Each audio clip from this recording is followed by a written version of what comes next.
ਵਿਚਾਰ ਆਰੰਭ ਹੋਣ ਲੱਗੀ ਹੈ। ਸੋਚੈ ਸੋਚ ਨਾ ਹੋਵਈ,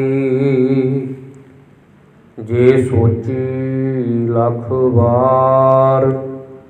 ਧੰਨ ਗੁਰੂ ਨਾਨਕ ਦੇਵ ਪਾਤਸ਼ਾਹ ਜੀ ਕਹਿੰਦੇ ਨੇ, ਸੋਚੈ ਸੋਚ ਨਾ ਹੋਵਈ, ਜੇ ਸੋਚੀ ਲੱਖ ਵਾਰ। ਸੋਚੈ ਤੋਂ ਭਾਵ ਇੱਥੇ ਹਿੰਦੀ ਦਾ ਸ਼ਬਦ ਹੈ ਸੋਚ। ਹਿੰਦੀ ਵਿੱਚ ਕਹਿੰਦੇ ਨੇ ਸੁਚਮ ਨੂੰ। ਸੋਚ ਹਿੰਦੀ ਦੇ ਵਿੱਚ ਕਹਿੰਦੇ ਨੇ ਸੁਚਮ ਨੂੰ। ਇਸ ਪ੍ਰਕਾਰ ਇੱਥੇ ਸੁਚਮ ਦੀ ਗੱਲ ਕੀਤੀ ਹੈ, ਸੋਚ ਦੀ ਗੱਲ ਨਹੀਂ ਕੀਤੀ। ਜਿੱਦਾਂ ਆਪਾਂ ਕਈ ਵਾਰ ਕਹਿੰਦੇ ਵੀ ਸੋਚੀ ਜਾਈਏ ਸੋਚ ਪੂਰੀ ਨਹੀਂ ਹੁੰਦੀ, ਉਹ ਗੱਲ ਵੱਖਰੀ ਹੈ। ਪਰ ਇੱਥੇ ਸਤਿਗੁਰਾਂ ਨੇ ਸੁਚਮ ਦੀ ਗੱਲ ਕੀਤੀ ਕਿ ਗੁਰੂ ਸਾਹਿਬ ਜੀ ਦੇ ਸਮੇਂ ਜੋ ਸਾਧ ਸੰਗਤ ਜੀ ਐਸੇ ਲੋਕ ਵੀ ਸਨ ਜਿਹੜੇ ਤੀਰਥਾਂ 'ਤੇ ਇਸ਼ਨਾਨ ਕਰਕੇ ਆਪਣੇ ਆਪ ਨੂੰ ਸੁੱਚਾ ਗਿਣਦੇ ਸੀ, ਸੁੱਚਾ ਮੰਨਦੇ ਸੀ ਕਿ ਅਸੀਂ ਸੁੱਚੇ ਹੋ ਗਏ।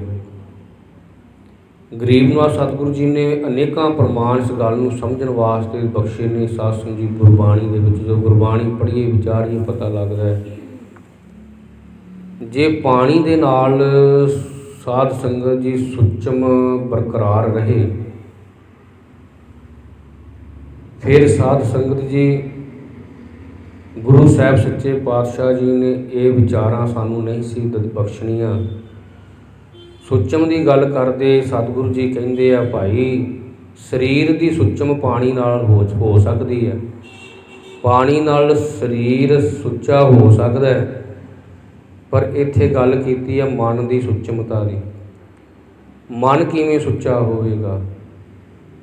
ਸਤਿਗੁਰੂ ਜੀ ਕਹਿੰਦੇ ਨੇ ਮਨ ਜਿਹੜਾ ਹੈ ਇਹ ਕੇਵਲ ਸ਼ਬਦ ਦੀ ਵਿਚਾਰ ਨਾਲ ਸੁੱਚਾ ਹੋਵੇਗਾ। ਜਲ ਕੇ ਮੱਜਨ ਜੇ ਗਤ ਹੋਵੈ, ਨਿਤ ਨਿਤ ਮੇਂਢਕ ਨਹਾਵੈ। ਜੈਸੇ ਮੇਂਢਕ ਤੈਸੇ ਓਏ ਨਰ, ਫਿਰ ਫਿਰ ਜੋਨੀ ਆਵੈ। ਮੇਂਢਕ ਕਹਿੰਦੇ ਨੇ ਡੱਡੂ ਨੂੰ। ਕਹਿੰਦੇ ਜੇ ਨਹਾਉਣ ਨਾਲ ਹੀ ਜੀਵ ਦੀ ਕਲਿਆਣ ਹੁੰਦੀ ਹੋਵੇ, ਨਹਾਉਣ ਨਾਲ ਹੀ ਮੁਕਤ ਹੁੰਦਾ ਹੋਵੇ, ਤੇ ਫਿਰ ਡੱਡੂ ਤੇ ਰਹਿੰਦੇ ਹੀ ਪਾਣੀ ਵਿੱਚ ਹੈ, ਫਿਰ ਉਹ ਕਿਉਂ ਨਹੀਂ ਮੁਕਤ ਹੋ ਗਏ? ਸਤਿਗੁਰੂ ਸੱਚੇ ਪਾਤਸ਼ਾਹ ਜੀ ਕਹਿੰਦੇ ਸੋਚੈ ਸੋਚ ਨਾ ਹੋਵਈ। ਹੇ ਭਾਈ, ਚਾਰ ਪ੍ਰਕਾਰ ਦੀ ਸੁਚਮਤਾ ਮੰਨੀ ਹੈ। ਤਿੰਨ ਪ੍ਰਕਾਰ ਦੀ ਜਿਹੜੀ ਸੁਚਮਤਾ ਹੈ ਇਹ ਸਾਧ ਸੰਗਤ ਜੀ ਇਹ ਹੈ, ਪਹਿਲੀ ਸੁਚਮਤਾ ਅੱਖਾਂ ਦੀ ਹੈ, ਦੂਜੀ ਸੁਚਮਤਾ ਕੰਨਾਂ ਦੀ ਹੈ, ਤੀਜੀ ਸੁਚਮਤਾ ਮੁੱਖ ਦੀ ਹੈ, ਤੇ ਜਿਹੜੀ ਚੌਥੀ ਸੁਚਮਤਾ ਸਰੀਰ ਦੀ ਹੈ। ਚਾਰ ਪ੍ਰਕਾਰ ਦੀ ਸੁਚਮਤਾ ਹੀ ਮੰਨੀ ਹੈ। ਸੁਚਮਤਾ ਜਿਹੜੀ ਹੈ ਸੁਚਮ ਚੌਥੀ ਸਰੀਰ ਦੀ ਹੈ। ਅੱਖਾਂ ਦੀ ਸੁਚਮ ਕੀ ਹੈ? ਸਤਿਗੁਰੂ ਜੀ ਗੁਰਬਾਣੀ ਅੰਦਰ ਸਮਝਾਉਂਦੇ ਨੇ ਵੀ ਇਹ ਨੇਤਰੋ ਮੇਰੇ ਹੋ, ਹਰ ਤੁਮ ਮਹਿ ਜੋਤ ਧਰੀ, ਹਰ ਬਿਨ ਅਵਰ ਨਾ ਦੇਖੋ ਕੋਈ, ਹਰ ਬਿਨ ਅਵਰ ਨਾ ਦੇਖੋ ਕੋਈ, ਨਦਰੀ ਹਰ ਨਹੀਂ ਹਾਲਿਆ। ਇਹਨਾਂ ਅੱਖਾਂ ਦੇ ਨਾਲ ਸਾਰਿਆਂ ਵਿੱਚੋਂ ਹਰੀ ਪ੍ਰਮਾਤਮਾ ਦਿਸਣਾ ਚਾਹੀਦਾ ਹੈ। ਜੇ ਸਾਰੇ ਜੀਵਾਂ ਵਿੱਚ ਹਰੀ ਪ੍ਰਮਾਤਮਾ ਦਿਸਦਾ, ਸਮਝ ਲਓ ਅੱਖਾਂ ਸੁੱਚੀਆਂ ਨੇ। ਜੇ ਅੱਖਾਂ ਦੇ ਨਾਲ ਵਿਕਾਰ ਦੇਖਦੇ ਹਾਂ ਤੇ ਸਮਝ ਲਓ ਅੱਖਾਂ ਮੈਲੀਆਂ ਨੇ। ਬੇਸ਼ੱਕ ਜਿੰਨੇ ਮਰਜ਼ੀ ਪਾਣੀ ਦੇ ਛੱਟੇ ਮਾਰੀ ਜਾਈਏ, ਪਰ ਪਾਣੀ ਦੇ ਛੱਟੇ ਮਾਰਨ ਦੇ ਨਾਲ ਅੱਖਾਂ ਸੁੱਚੀਆਂ ਨਹੀਂ ਹੁੰਦੀਆਂ। ਇਸ ਪ੍ਰਕਾਰ ਅੱਖਾਂ ਦੀ ਸੁਚਮਤਾ ਇਹ ਕਿ ਅੱਖਾਂ ਦੇ ਨਾਲ ਸਾਰੇ ਜੀਵਾਂ ਦੇ ਵਿੱਚ ਰੱਬ ਦੇ ਦਰਸ਼ਨ ਹੋਣ, ਭਾਵ ਹਰੀ ਦੇ ਦੀਦਾਰੇ ਹੋਣ, ਫਿਰ ਸਮਝ ਲਓ ਕਿ ਅੱਖਾਂ ਸੁੱਚੀਆਂ ਹੋਈਆਂ। ਦੂਜੀ ਸੁਚਮਤਾ ਹੈ ਕੰਨਾਂ ਦੀ। ਕੰਨਾਂ ਦੇ ਨਾਲ ਅਸੀਂ ਗੰਦੇ ਗੀਤ ਸੁਣਦੇ ਹਾਂ, ਨਿੰਦਿਆ ਸੁਣਦੇ ਹਾਂ, ਝੂਠ ਸੁਣਦੇ ਹਾਂ। ਇਸ ਪ੍ਰਕਾਰ ਇਹ ਜੇ ਸੁਣਦੇ ਹਾਂ ਤੇ ਫਿਰ ਕੰਨਾਂ ਦੀ ਸੁੱਚਮਤਾ ਹੀ ਨਹੀਂ ਸਾਧ ਸੰਗਤ ਜੀ ਬਰਕਰਾਰ ਰਹਿੰਦੀ।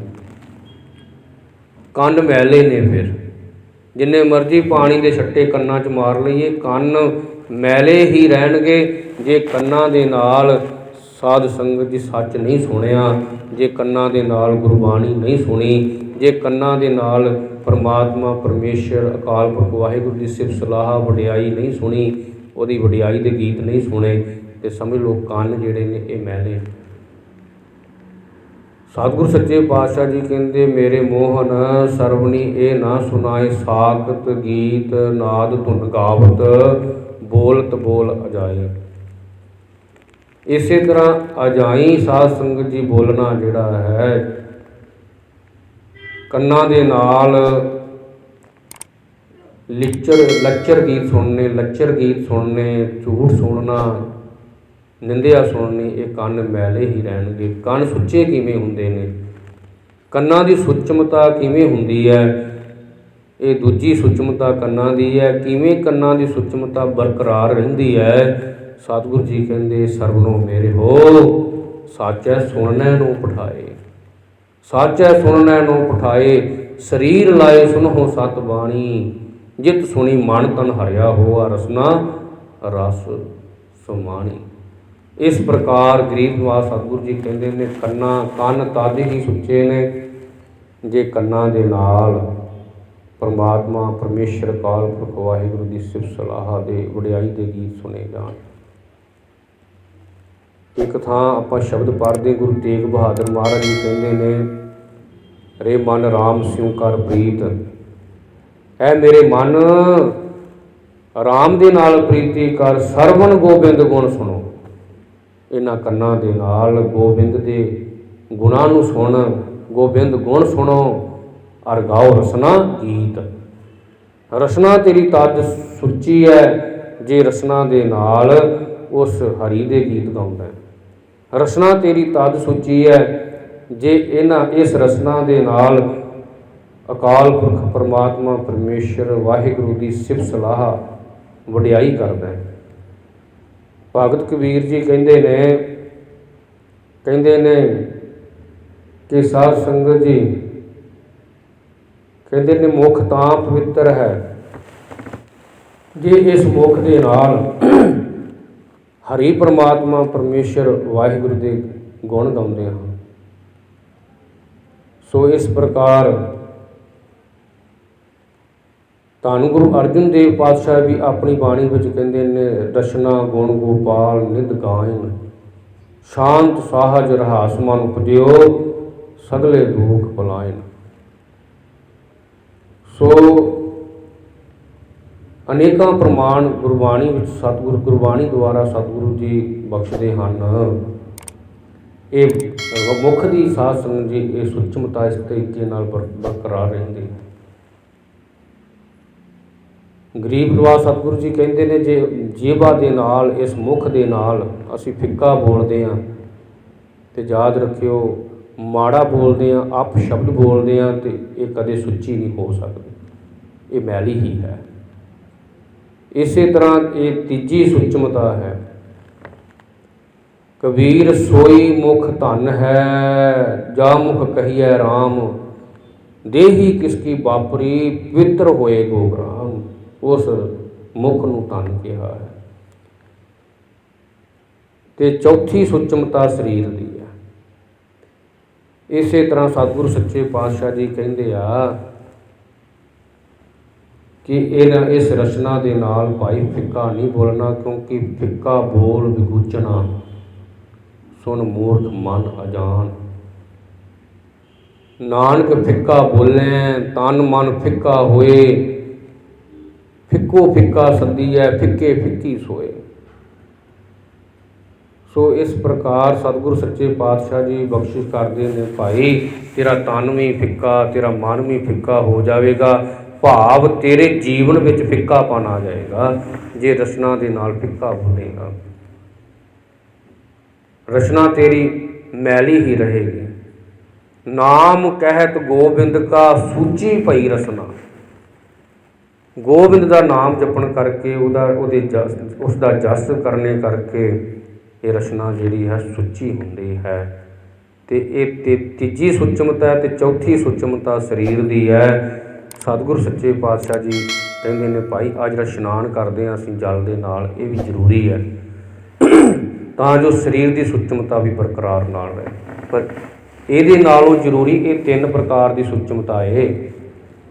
ਜੇ ਸਾਡੇ ਕੋਲ ਇਹ 3 ਪ੍ਰਕਾਰ ਦੀ ਸੁੱਚਮਤਾ ਨਹੀਂ ਤਾਂ ਅਸੀਂ ਸੁੱਚੇ ਨਹੀਂ ਕਦੀ ਹੋ ਸਕਦੇ। ਸੋਚੈ ਸੋਚ ਨਾ ਹੋਵੈ, ਜੇ ਸੋਚੀ ਲੱਖ ਵਾਰ।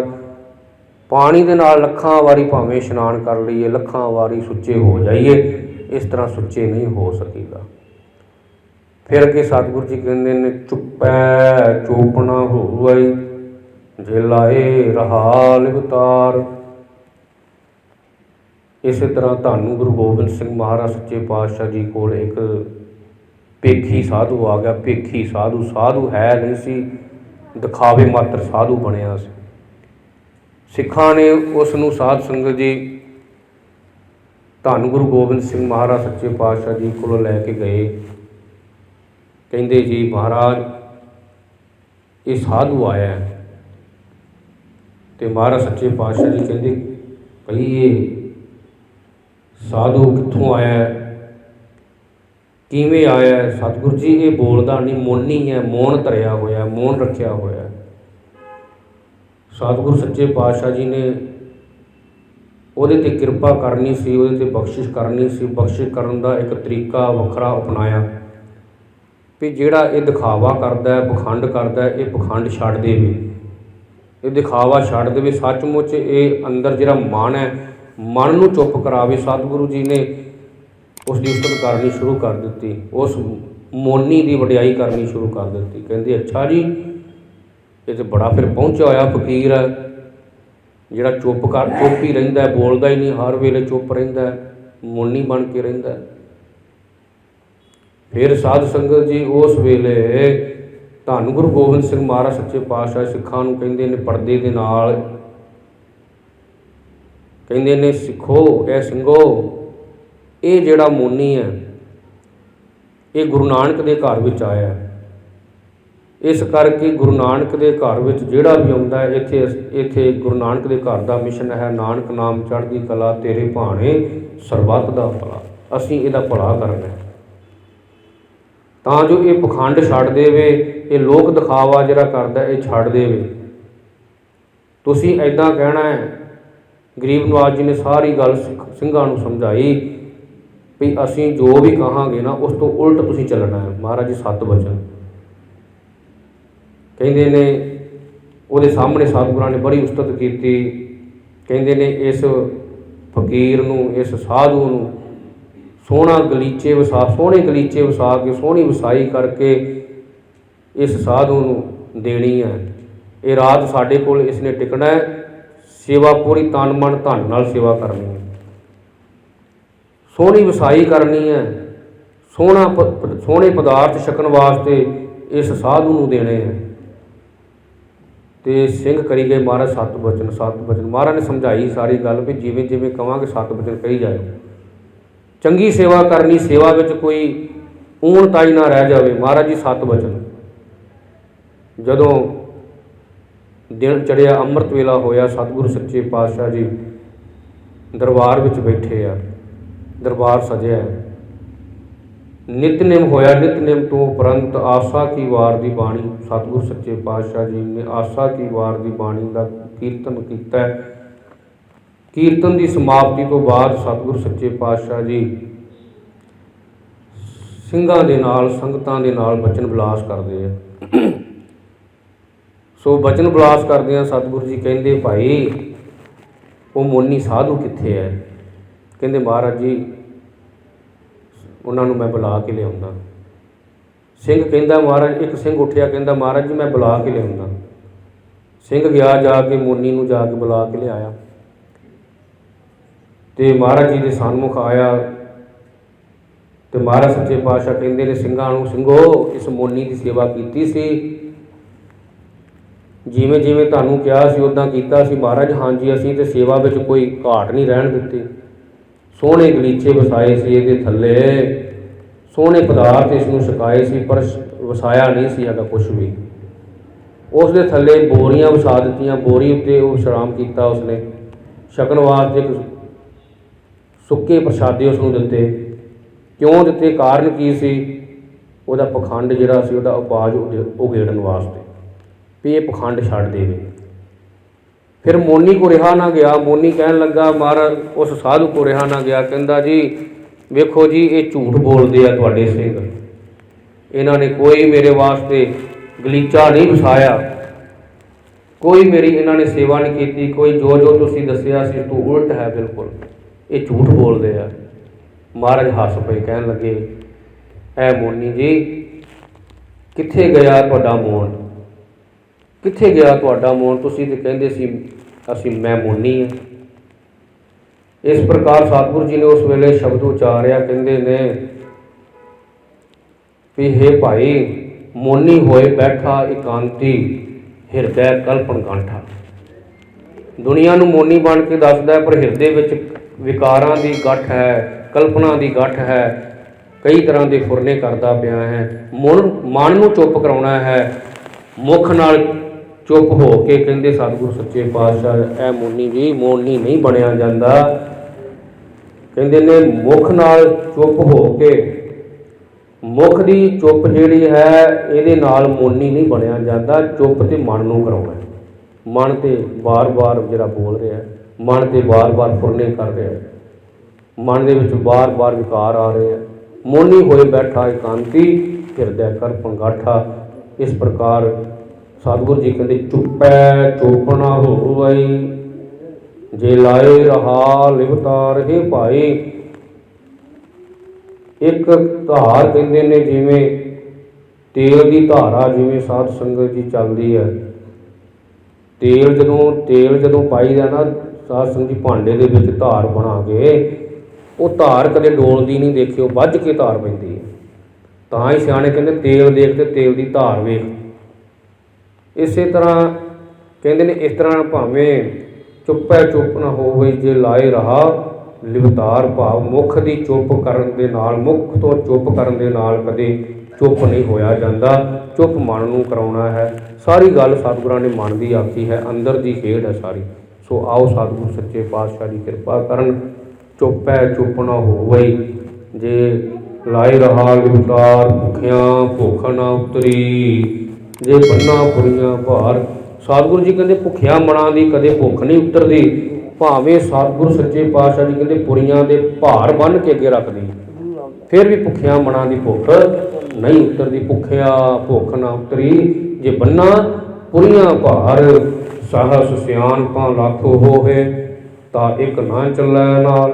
ਦੁਨੀਆ ਵਿੱਚ ਆਪਣੇ ਆਪ ਨੂੰ ਸਿਆਣੇ ਕਹਾਉਣ ਵਾਲੇ ਬਹੁਤ ਨੇ। ਹਰ ਬੰਦਾ ਕਹਿੰਦਾ ਮੇਰੇ ਵਰਗਾ ਕੋਈ ਸਿਆਣਾ ਨਹੀਂ, ਮੈਂ ਬਹੁਤ ਸਿਆਣਾ। ਸਾਧ ਸੰਗਤ ਜੀ, ਦੁਨੀਆ ਦੀ ਪੜ੍ਹਾਈ ਕਰਕੇ ਜੇ ਬੰਦਾ ਆਖੇ ਵੀ ਮੈਂ ਬਹੁਤ ਸਿਆਣਾ ਹੋ ਗਿਆ, ਕਹਿੰਦੇ ਮਹਾਰਾਜ ਜੀ ਕਹਿੰਦੇ ਨਹੀਂ ਭਾਈ, ਭੁਲੇਖਾ ਹੈ। ਜਿੰਨੇ ਮਰਜ਼ੀ ਗ੍ਰੰਥ ਪੜ੍ਹ ਲਓ, ਜਿੰਨੀ ਮਰਜ਼ੀ ਵਿੱਦਿਆ ਪੜ੍ਹ ਲਓ, ਪੜ੍ਹ ਕੇ ਹਾਂ ਇਹ ਜ਼ਰੂਰ ਹੈ, ਸਮਝ ਜ਼ਰੂਰ ਆਉਂਦੀ ਹੈ, ਸਿਆਣਪ ਆਉਂਦੀ ਹੈ, ਪਰ ਇਹ ਸਾਧ ਸੰਗਤ ਸਿਆਣਪ ਜਿਹੜੀ ਹੈ ਅਧੂਰੀ ਹੈ।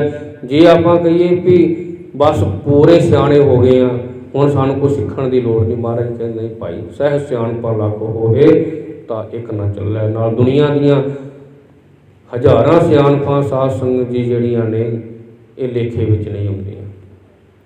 ਦੁਨੀਆ ਦੀਆਂ ਹਜ਼ਾਰਾਂ ਸਿਆਣਪਾਂ ਜਿਹੜੀਆਂ ਨੇ ਕੁਛ ਨਹੀਂ ਜੀਵ ਦਾ ਸਵਾਰਦੀਆਂ। ਇਹ ਸਿਆਣਪਾਂ ਵਿਅਰਥ ਰਹਿ ਜਾਂਦੀਆਂ ਨੇ। ਸਹਿ ਸਿਆਣਪਾਂ ਲੱਖ ਹੋਵੇ, ਲੱਖਾਂ ਸਿਆਣਪਾਂ ਭਾਵੇਂ ਹੋਣ ਸਾਧ ਸੰਗਤ, ਲੱਖਾਂ ਸਿਆਣਪਾਂ। ਸਹਿ ਸਿਆਣਪਾਂ ਲੱਖ ਹੋਵੇ, ਤਾਂ ਇੱਕ ਨਾ ਚੱਲੈ ਨਾਲ। ਸਤਿਗੁਰੂ ਜੀ ਕਹਿੰਦੇ ਦੁਨੀਆ ਦੀਆਂ ਲੱਖਾਂ ਸਿਆਣਪਾਂ ਜੀਵ ਦੇ ਨਾਲ ਨਹੀਂ ਜਾਂਦੀਆਂ, ਜੀਵ ਦਾ ਕੁਛ ਨਹੀਂ ਸਵਾਰਦੀਆਂ ਭਾਈ। ਇਸ ਪ੍ਰਕਾਰ ਸਹਿ ਸਿਆਣਪਾਂ ਲੱਖ ਹੋਏ, ਤਾਂ ਇੱਕ ਨਾ ਚੱਲੈ ਨਾਲ। ਕਿਵ ਸਚਿਆਰਾ ਹੋਈਐ, ਕਿਵ ਕੂੜੈ ਟੁੱਟੈ ਪਾਲ। ਹੇ ਭਾਈ, ਸਚਿਆਰ ਕਿਵੇਂ ਹੋਣਾ ਹੈ, ਕਿਵੇਂ ਸਚਿਆਰੇ ਹੋਣਾ ਹੈ, ਜੀਵਨ ਨੂੰ ਸ਼ੁੱਧ ਕਿਵੇਂ ਕਰਨਾ ਹੈ, ਜੀਵਨ ਨੂੰ ਬੇਦਾਗਾ ਕਿਵੇਂ ਕਰਨਾ ਹੈ, ਜਿਹੜੀ ਜੀਵਨ ਵਿੱਚ ਵਿਕਾਰਾਂ ਦੀ ਮੈਲ ਲੱਗੀ ਹੋਈ ਹੈ, ਇਹ ਕਿਵੇਂ ਲਾਉਣੀ ਹੈ। ਕਿਵ ਸਚਿਆਰਾ ਹੋਈ ਹੈ, ਕਿਵ ਕੂੜੈ ਟੁੱਟੈ ਪਾਲ। ਜਿਹੜੀ ਝੂਠ ਦੀ ਪਾਲ ਜਿਹੜੀ ਸਾਧ ਸੰਗਤ ਜੀ ਲੱਗੀ ਹੋਈ ਹੈ, ਪਾਲ ਵੱਜੀ ਹੋਈ ਹੈ, ਪਾਲ ਪੜਦਾ ਹੈ ਝੂਠ ਦਾ, ਇਹ ਕਿਵੇਂ ਚੁੱਕਣਾ ਹੈ? ਕਿ ਕੂੜ ਹੈ, ਟੁੱਟਿਆ ਪਾਲ, ਕੂੜ ਦੀ ਕੰਧ ਜਿਹੜੀ ਹੈ ਇਹ ਕਿਵੇਂ ਢਾਉਣੀ ਹੈ? ਕਿ ਕੂੜ ਹੈ, ਟੁੱਟਿਆ ਪਾਲ, ਝੂਠ ਦੀ ਕੰਧ, ਕੂੜ ਦੀ ਕੰਧ ਕਿਵੇਂ ਢਾਉਣੀ ਹੈ? ਸਤਿਗੁਰੂ ਜੀ ਕਹਿੰਦੇ ਹੁਕਮ ਰਜਾਈ ਚੱਲਣਾ, ਨਾਨਕ ਲਿਖਿਆ ਨਾਲ। ਇਸ ਤਰ੍ਹਾਂ ਜੀਵਨ ਸ਼ੁੱਧ ਹੋਵੇਗਾ, ਇਸ ਤਰ੍ਹਾਂ ਜੀਵਨ ਸਚਿਆਰਾ ਹੋਵੇਗਾ। ਇਸੇ ਤਰ੍ਹਾਂ ਕੂੜ ਦੀ ਪਾਲ ਟੁੱਟੇਗੀ, ਕੰਧ ਟੁੱਟੇਗੀ ਜੇ ਉਸ ਅਕਾਲ ਪੁਰਖ ਵਾਹਿਗੁਰੂ ਦੇ ਹੁਕਮ ਦੇ ਵਿੱਚ ਆ ਜਾਵੇਗਾ, ਭਾਵ ਉਹਦੀ ਰਜਾ ਵਿੱਚ ਆ ਜਾਵੇਗਾ। ਹੁਕਮ ਰਜਾਈ ਚੱਲਣਾ, ਉਹਦੇ ਹੁਕਮ ਨੂੰ ਬੁੱਝ ਕੇ ਸਮਝ ਕੇ ਉਹਦੀ ਰਜਾ ਵਿੱਚ ਆ ਜਾਣਾ। ਉਹਦੀ ਰਜਾ ਵਿੱਚ ਆ ਕੇ ਤਦ ਹੀ ਇਹ ਜਿਹੜੀ ਸਾਧ ਸੰਗਤ ਜੀ ਕੂੜ ਦੀ ਪਾਲ ਜਿਹੜੀ ਟੁੱਟੇਗੀ, ਤਾਂ ਹੀ ਝੂਠ ਦੀ ਕੰਧ ਟੁੱਟੇਗੀ। ਹੁਕਮ ਰਜਾਈ ਚੱਲਣਾ, ਨਾਨਕ ਲਿਖਿਆ ਨਾਲ। ਇਸ ਪ੍ਰਕਾਰ ਇਹ ਸਾਧ ਸੰਗਤ ਜੀ ਦੂਜੀ ਪੌੜੀ ਦੀ ਵਿਚਾਰ ਹੋਈ ਹੈ। ਕੱਲ੍ਹ ਨੂੰ ਆਪਾਂ ਤੀਜੀ ਪੌੜੀ ਦੀ ਵਿਚਾਰ ਕਰਾਂਗੇ। ਸਤਿਗੁਰੂ ਸੱਚੇ ਪਾਤਸ਼ਾਹ ਜਿਵੇਂ ਜਿਵੇਂ ਬੁਲਾਉਣਗੇ ਉਵੇਂ ਉਵੇਂ ਆਪਾਂ ਵਿਚਾਰ ਕਰਨੀ ਹੈ। ਗੁਰੂ ਸਾਹਿਬ ਕਿਰਪਾ ਕਰਨ, ਦਰ ਆਈਆਂ ਸੰਗਤਾਂ ਦੀ ਹਾਜ਼ਰੀ ਦਰ ਪ੍ਰਵਾਨ ਕਰਨ, ਆਪਣੇ ਦਰੋਂ ਘਰੋਂ ਗੁਰਸਿੱਖੀ ਨਾਮਦਾਨ ਬਖਸ਼ ਨਿਹਾਲ ਕਰਨ, ਕਿਰਪਾ ਕਰਨ ਸਤਿਗੁਰੂ ਸੱਚੇ ਪਾਤਸ਼ਾਹ ਦੀ। ਅਰਦਾਸ ਬੇਨਤੀ ਜੋਦਰੀ ਕਰੀਏ ਗਰੀਬ ਨਿਵਾਜ ਸਤਿਗੁਰੂ ਸੱਚੇ ਪਾਤਸ਼ਾਹ ਕਿਰਪਾ ਕਰੋ, ਬਾਣੀ ਨਾਲ ਪ੍ਰੇਮ ਬਖਸ਼ਿਸ਼ ਕਰੋ, ਆਪਣੇ ਚਰਨਾਂ ਨਾਲ ਪ੍ਰੀਤੀ ਬਖਸ਼ਿਸ਼ ਕਰੋ। ਗਰੀਬ ਨਿਵਾਜ ਸਤਿਗੁਰੂ ਸੱਚੇ ਪਾਤਸ਼ਾਹ ਜੀ ਤੇਰੇ ਦਰ ਘਰ ਦੀ ਵਿਚਾਰ ਬਹੁਤ ਉੱਚੀ ਅਤੇ ਸੁੱਚੀ ਹੈ, ਕਿਰਪਾ ਕਰਕੇ ਆਪ ਵਿਚਾਰ ਕਰਵਾਉਣੀ ਜੀ। ਕੋਈ ਸਮਰੱਥਾ ਨਹੀਂ, ਕੋਈ ਤਾਕਤ ਨਹੀਂ, ਕੋਈ ਬਲ ਨਹੀਂ, ਕੋਈ ਬੁੱਧੀ ਨਹੀਂ, ਕੋਈ ਸਿਆਣਪ ਨਹੀਂ। ਇਹ ਮਾਲਕ ਸੱਚੇ ਪਾਤਸ਼ਾਹ ਜੀ ਆਪ ਕਿਰਪਾ ਕਰਕੇ ਵਰਤ ਕੇ ਇਹ ਸਤਿਗੁਰੂ ਸੱਚੇ ਪਾਤਸ਼ਾਹ ਵਿਚਾਰਾਂ ਨੂੰ ਸੰਪੂਰਨ ਕਰਵਾਉਣਾ। ਆਓ ਗੁਰੂ ਚਰਨਾਂ ਦਾ ਧਿਆਨ ਕਰੀਏ, ਪਿਆਰ ਨਾਲ ਆਖੀਏ ਜੀ ਵਾਹਿਗੁਰੂ ਜੀ ਕਾ ਖਾਲਸਾ, ਵਾਹਿਗੁਰੂ ਜੀ ਕੀ ਫਤਿਹ।